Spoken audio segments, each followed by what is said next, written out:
Olá, mais uma vez estamos aqui nos encontrando, né? Hoje nós vamos falar sobre meningite, o que causa, o que acontece, uma palavrinha apenas para a gente poder explicar um pouco mais sobre o assunto que todo mundo tem tanta curiosidade. Aqui é a doutora Télia Rúbia, neurologista, falando para vocês, ok? Bem, meningite. Do que se trata a meningite, né? Meningite é um processo inflamatório. O que é inflamação? É dor, inchaço, que é edema, e vermelhidão, né? Então, é uma inflamação das meninges. A meninge é uma capa, que é igual um saco de fibra que recobre o cérebro. Ela tem 3 folhetos, uma vai bem pertinho do cérebro, as outras 2 vai separado dessa primeira. Essa primeira chama-se pia mater e os outros 2 folhetos ficam colados no crânio. Então a pia mater que fica colada no cérebro e a aracnoide da dura mater fica colada no crânio. E entre a aracnoide e a pia mater tem um espaço chamado subaracnoide e cheio de um líquido branco que é chamado líquor, que tem a principal função de amortecer impacto, né? Para o cérebro. Ele tem consistência de gelatina e muito friável para ele não ter um trauma, né, que pudesse nos matar. Então tá ali para nos proteger, para absorver impacto. Muito bem, o que acontece? Quando acontece a meningite, é inflamação nesses folhetos de fibra, esses folhetos que recobrem o cérebro. Por isso que é meningite, ite é inflamação das meninges.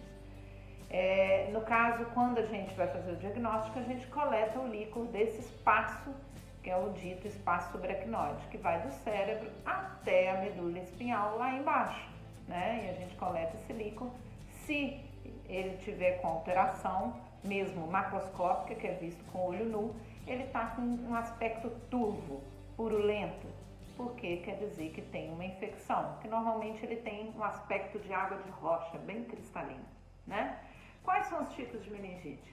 Nós temos as meningites virais, que são as mais comuns, as bacterianas, né, que são as temidas bacterianas, que matam rapidamente o paciente via de regra.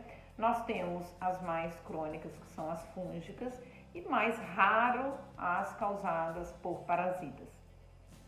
Temos também as meningites que não têm nenhum desses patógenos externos. Elas são causadas pela presença, por exemplo, de sangue dentro desse espaço que contém o líquor. E aí o sangue ali é altamente irritativo para as meninges e elas também fazem um processo inflamatório em reação à presença do sangue naquele local, né? Mais comum, por exemplo, quando você tem um AVC hemorrágico e você tem um sangramento para dentro desse espaço, né? Atingindo o espaço, você vai ter essa inflamação das meninges, como por exemplo uma rotura neurismática, que eu já falei em outro artigo, e até mesmo outros tipos de AVCs hemorrágicos que sangram para dentro desse espaço, principalmente o líquor produzido dentro de espaços dentro do cérebro, chamado ventrículos. Ele é produzido lá e sai para fora. Então, quando sangra lá dentro do cérebro, que atinge esses ventrículos, vai acabar atingindo também o espaço subaracnoide, causando assim a meningite, né, ou o meningismo, que é um quadro de dor e tal, muito parecido com a meningite. Então as meningites podem ser agudas, elas podem, quando dura dias, ela pode ser subaguda semanas e até crônica, anos, ou durar uma vida inteira, né? Que acontece mais nas meningites fúngicas ou por parasitas, tá bem? Vamos falar rapidinho, bem rapidinho sobre cada uma delas. A meningite viral, ela é a mais comum, é um quadro benigno, ela evolui como se fosse uma gripe, ela pode dar uma dor de cabeça, principalmente retroocular, né? Uma dor de cabeça forte, associada ou não à febre, não é o principal sintoma, mas pode ter febre.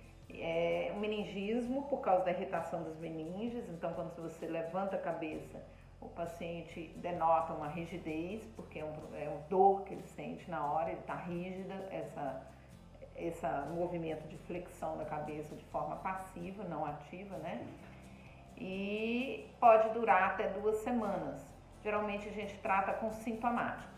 Existem algumas exceções, como a meningite por encefalite herpética, que é um quadro bem grave, com confusão mental, tem que ter um rápido diagnóstico e tratamento, porque senão pode evoluir para um quadro sequelar bem importante. Mas é bem mais raro, acontece em pacientes mais imunossuprimidos, mas pode acontecer também em pacientes previamente rígidos. Nós temos também as meningites bacterianas. Essas meningites, apesar de ser menos comum, elas são mais letais. Tem que fazer um rápido diagnóstico com presteza para a gente evitar que o paciente tenha sequelas ou evolua até para óbito, né? E dentre as meningites bacterianas mais letais, nós temos a meningite meningocócica, que tem uma evolução terrível, às vezes até em 2, 3 dias, evoluindo rapidamente para óbito. Nós temos as meningites fúngicas, né, que elas tendem a evoluir semanas e às vezes até meses e anos e às vezes a vida toda, depender do tipo de fungo que acomete. A mais comum dentre as meningites fúngicas é a meningite criptocócica, muito grave, evoluindo para letalidade em muitos e muitos dos casos, em algumas 2 semanas, 3, e tem que ser prontamente diagnosticada também para entrar com o tratamento antifúngico correto. E a das parasitas, como por exemplo a neurocicercose, que é o cisticerco, né? O que aqui na Bahia o pessoal chama de pipoca, a bolinha amarela, né? Quando a gente come a água ou as verduras contaminadas pelo ovo da solitária, e você pode ser cisticerco. Também é muito raro, só peguei um caso que estava infestada em toda a medula e provocou um processo inflamatório crônico. Os tratamentos vai depender do que está causando. A meningite viral é mais sintomáticos, né? Para dor, febre, né? E repouso, muita hidratação. As bacterianas é antibiótico, antibiótico, antibiótico. Tem que dar antibiótico, né? As fúngicas também vai depender. Né? Geralmente são antifúngicos venosos que se usa e depois continua com tratamento via oral, né? E as por parasitas geralmente é difícil de tratar, a gente tem que tratar só os sintomas mesmo, costuma perdurar por uma vida inteira, então graças a Deus é muito raro também. Meningite deixa sequela? Sim, meningite pode deixar sequela dependendo do agente causador, que no caso aí que a gente tem que prestar atenção seria as meningites bacterianas ou a meningite por herpes vírus, a meningoencefalite herpética, e até mesmo a meningite criptocócica, que acontece mais em pacientes imunossuprimidos. Veja bem, quais são as sequelas? Pode ter retardo mental, déficit auditivo, pode ter também déficit de linguagem, dificuldade motora, várias sequelas, a depender da gravidade, da intensidade dos sintomas, do atraso no tratamento. A prevenção é principalmente manter um corpo rígido, né?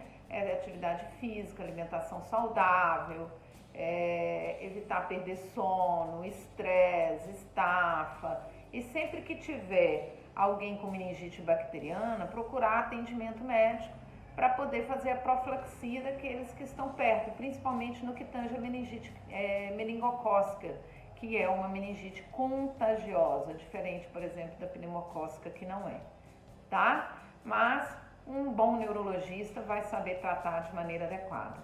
Se vocês tiverem alguém que tenha sintomas parecidos ou que tenha suspeita, né, avise ou vá procurar o neurologista, o médico competente o mais rápido possível, tá bem? Um beijo para vocês, Deus os abençoe e até a próxima. Tchau!